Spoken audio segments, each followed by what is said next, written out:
একটি বলদ কেন তাকে তার মালিকের হাতে প্রাণ হারাতে হলো সেটা তার মৃত্যুর আগ পর্যন্ত সে জানতে পারল না। একদিন কাজ থেকে ফেরার পথে কুকুরের সঙ্গে তার দেখা হলো। তো কুকুরটিকে বলল, আজ আমি খুব ক্লান্ত, তো আজকে আমাকে একটু বিশ্রাম নিতে হবে। তো কুকুরটি চলে গেল, বলদটিও বাড়ি ফিরে গেল। এবার কুকুরটি গিয়ে ভেড়াকে বলল, বলদ খুব শরীরের দিক থেকে অসুস্থ, সে এখন কাজ থেকে বিশ্রাম নিতে চায়। ভেড়াটি একটি গাধাকে গিয়ে বলল, মালিকের কাজের প্রেশার আর বলদ নিতে পারছে না, সেই জন্য সে কাজ ছেড়ে দিতে চায়।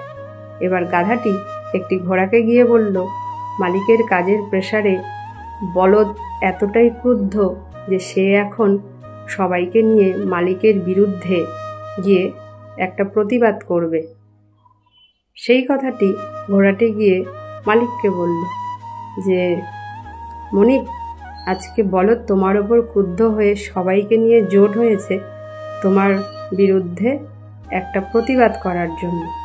তখন মালিক ক্রুদ্ধ হয়ে বলদটিকে রাতের অন্ধকারে গিয়ে হত্যা করল, কিন্তু বলদটি মৃত্যুর আগ পর্যন্ত জানতে পারল না তাকে কেন হত্যা করা হলো।